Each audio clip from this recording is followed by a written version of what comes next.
ان الحمد للہ نحمده ونصلی علی رسوله الکریم اما بعد اعوذ باللہ من الشیطان الرجیم بسم اللہ الرحمن الرحیم لقد کان لکم فی رسول اللہ اسوۃ حسنۃ لمن کان یرجو اللہ والیوم الآخر وذکر اللہ کثیرا۔ ترجمہ قرآن کا سبق سورۃ الاحزاب آیت نمبر 21 سے پڑھیں گے آپ۔ اللہ تعالیٰ فرماتے ہیں لقد کان لکم فی رسول اللہ اسوۃ حسنہ، یقیناً تمہارے لیے رسول اللہ کی زندگی اسوہ حسنہ ہے۔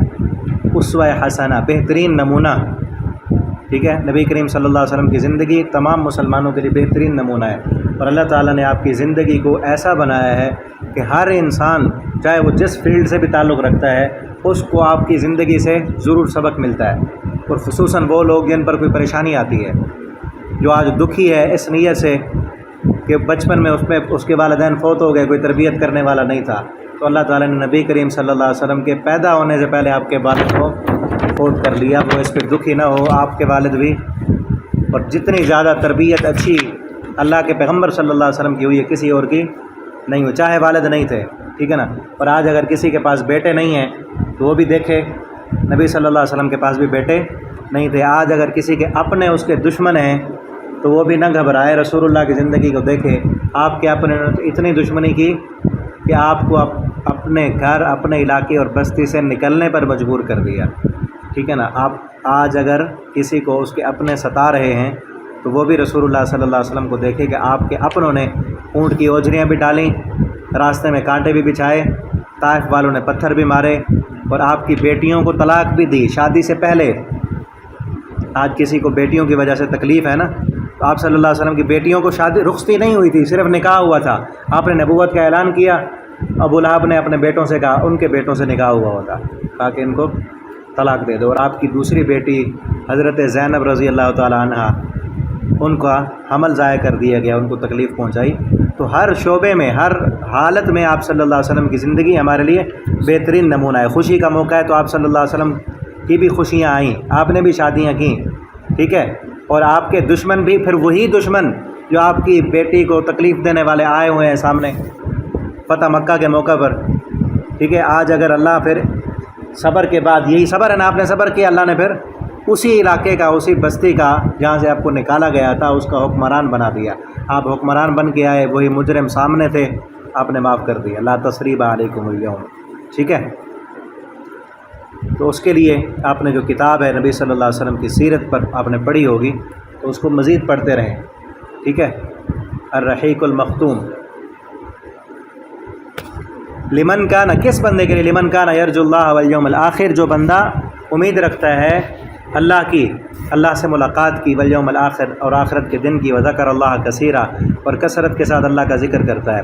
ولما رأى المؤمنون الاحزاب، پھر پیچھے وہی واقعہ جو پچھلے رکوع میں تھا وہی بیان ہو رہا ہے کہ جب دیکھا انہوں نے مومنوں نے احزاب جماعتوں کو، قالوا، تو انہوں نے کہا، ما ھذا ما وعدنا اللہ ورسولہ، یہ جو وعدہ کیا اللہ نے اور اس کے رسول نے، وصدق اللہ ورسولہ، سچ کہا اللہ اور اس کے رسول نے۔ پچھلے رکوع میں منافقوں کا تھا، انہوں نے کہا کہ جو وعدہ کیا الا غرورا، اللہ اور اس کے رسول نے دھوکے کا وعدہ کیا تھا۔ مومنوں نے کیا کہا کہ وعدہ سچا تھا، وما زادهم الا ایمانا وتسلیما، وہ زیادہ ہوئے ایمان میں اور تسلیم میں، ماننے میں، کہ سارے جماعتیں، لشکر وہ جمع ہو کر حملہ آور ہو چکے تھے، وہ گھبرائے نہیں، ان کی گھبراہٹ میں زیادتی نہیں ہوئی، خوف میں زیادتی نہیں ہوئی۔ وہ کس میں زیادہ ہوئے؟ ایمان میں، ان کا ایمان اور بڑھ گیا کہ اللہ ضرور مدد فرمائیں گے۔ من المؤمنین الرجال، المومنوں میں سے کچھ مرد ایسے ہیں، صدقوا، جنہوں نے سچ کر دکھایا، ما عاہد اللہ، جو انہوں نے اللہ سے وعدہ کیا تھا کہ جب جنگ ہوگی تو ہم، منافقوں نے وعدہ کیا توڑ دیا، مومنوں نے وعدہ کیا تو پورا کر دیا۔ پورے سے مراد کیا ہے؟ فمنہم من قضی نحبہ، ان میں سے کچھ ایسے ہیں جنہوں نے پورا کر دیا، یعنی شہید ہو گئے وہ جنگ میں۔ ومنہم من ینتظر، ان میں کچھ ایسے ہیں جو ابھی منتظر ہیں کہ اور جنگ آئے گی تو ہم اس میں شہید ہوں گے۔ وما بدلوا تبدیلا، اور نہیں تبدیل کیا انہوں نے اپنا کیا ہوا وعدہ۔ لیجزی اللہ، تاکہ بدلہ دے اللہ ان لوگوں کو، صادقین جو سچے ہیں، بصدقہم، ان کی سچائی کا، ویعذب المنافقین، اور عذاب دے گا اللہ منافقوں کو اگر وہ چاہے گا، او یتوب علیہم، یا توبہ قبول کر لے گا ان کی۔ ان اللہ کان غفور الرحیم، بے شک اللہ معاف کرنے والے اور رحم کرنے والے ہیں۔ یہ غزوہ احزاب ہے، اس کے بعد بھی کئی منافقین نے توبہ کر لی تھی اور سارے منافقوں کے پول کھولے گئے تھے اس کے بعد غزوہ تبوک میں، جس کا تذکرہ سورہ توبہ میں ہے۔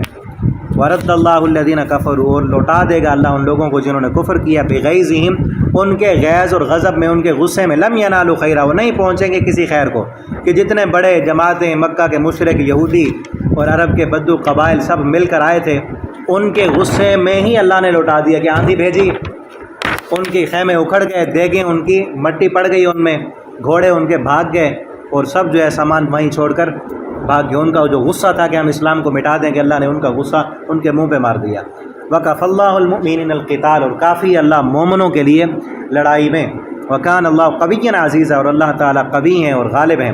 وَأَنزَلَ الَّذِينَ ظَاهَرُوهُم مِّنْ أَهْلِ الْكِتَابِ، اور اتارا اللہ نے ان لوگوں کے لیے ظاہروہم من اہل الکتاب، جنہوں نے مدد کی تھی اہل کتاب میں سے، اہل کتاب میں سے عیسائی جو ایمان لائے تھے، انہوں نے مدد کی، من سیاسیہم، ان کے قلعوں میں، وقذف فی قلوبہم الرعب، اور ڈال دیا اللہ نے ان پر رعب، فریقاً، ان میں ایک گروہ، تقتلون، جن سے تم قتال کرتے ہو، تأسرون فریقا، اور ایک گروہ کو تم قید کرتے ہوئے۔ آپ نے جو ہے رحمت عالم جو کتاب پڑھی دوسری میں، اس میں آپ نے پڑھا ہوگا، غزوہ احزاب میں یہودیوں نے ان کی مدد کی تھی قریش مکہ کی، ٹھیک ہے، جبکہ یہودیوں کا مسلمانوں سے وعدہ تھا کہ جب مدینہ پر کوئی حملہ کرے گا ہم مسلمانوں کا ساتھ دیں گے۔ مسلمانوں کا ساتھ دینے کی وجہ کن کا ساتھ دیا؟ قریش کا، مسلمانوں کے خلاف ہوئے۔ جیسے ہی غزوہ احزاب ختم ہوا تو مسلمانوں نے پھر محاصرہ کیا ان کا، جنہوں نے معاہدہ توڑا تھا۔ ایک قبیلے کو مسلمانوں نے قتال کر کے بھگا دیا وہاں سے، اور ایک قبیلے کو قید کر دیا، کچھ عرصے کے بعد ان کو بھی بھگا دیے۔ کون کون سے قبیلے تھے؟ حوازن اور ثقیف اور بنو قینقاع۔ حوازن اور ثقیف نہیں، وہ قبیلے تھے غزوہ حنین میں، یہ تھا بنو قینقاع اور بنو نذیر، ٹھیک ہے، بنو نذیر کو بھگا دیا تھا اور بنو قینقاع کو کچھ عرصے کے بعد بھگایا تھا، اور پھر سب یہودیوں کو حضرت عمر رضی اللہ تعالیٰ عنہ نے مدینہ سے نکالا تھا۔ وَأَوْرَثَكُمْ أَرْضَهُمْ، اور اس نے وارث بنایا ان کو ان کی زمینوں کا تمہیں، کہ جو غزوہ خیبر کے بعد حضرت عمر کہتے ہیں نا، ہم نے کبھی پیٹ بھر کے کھانا نہیں کھایا تھا مگر غزوہ خیبر کے بعد وہاں کی جو ساری زمینیں اور پھل اور باغات آئے تھے مسلمانوں کو، وہ سارے یہودیوں کے تھے، پھر مسلمانوں کے قبضے میں آ گئے۔ ان کی زمینوں کا تمہیں وارث بنایا، وَأَمْوَالَهُمْ، اور ان کے مال کا، وَأَرْضًا، اور ایسی زمین کا، لَمْ تَطَئُوهَا، کہ تم نے ان کو نہیں روندا تھا، وَكَانَ اللَّهُ عَلَىٰ كُلِّ شَيْءٍ قَدِيرٌ، اور اللہ تعالیٰ ہر چیز پر قدرت رکھنے والے ہیں۔ یہاں تک غزوہ احزاب کا جو تذکرہ ہے وہ ختم ہوا، آگے جو ہے پردے کے احکامات اور شروع ہو رہے ہیں، اور نبی صلی اللہ علیہ وسلم کے اہل بیت کی بھی تعریف ہے، اور کچھ اور احکامات وہ آگے اگلے رکوع سے شروع ہوں گے، کل سے پڑھیں گے وہ انشاءاللہ، ٹھیک ہے۔ والسلام علیکم ورحمۃ اللہ۔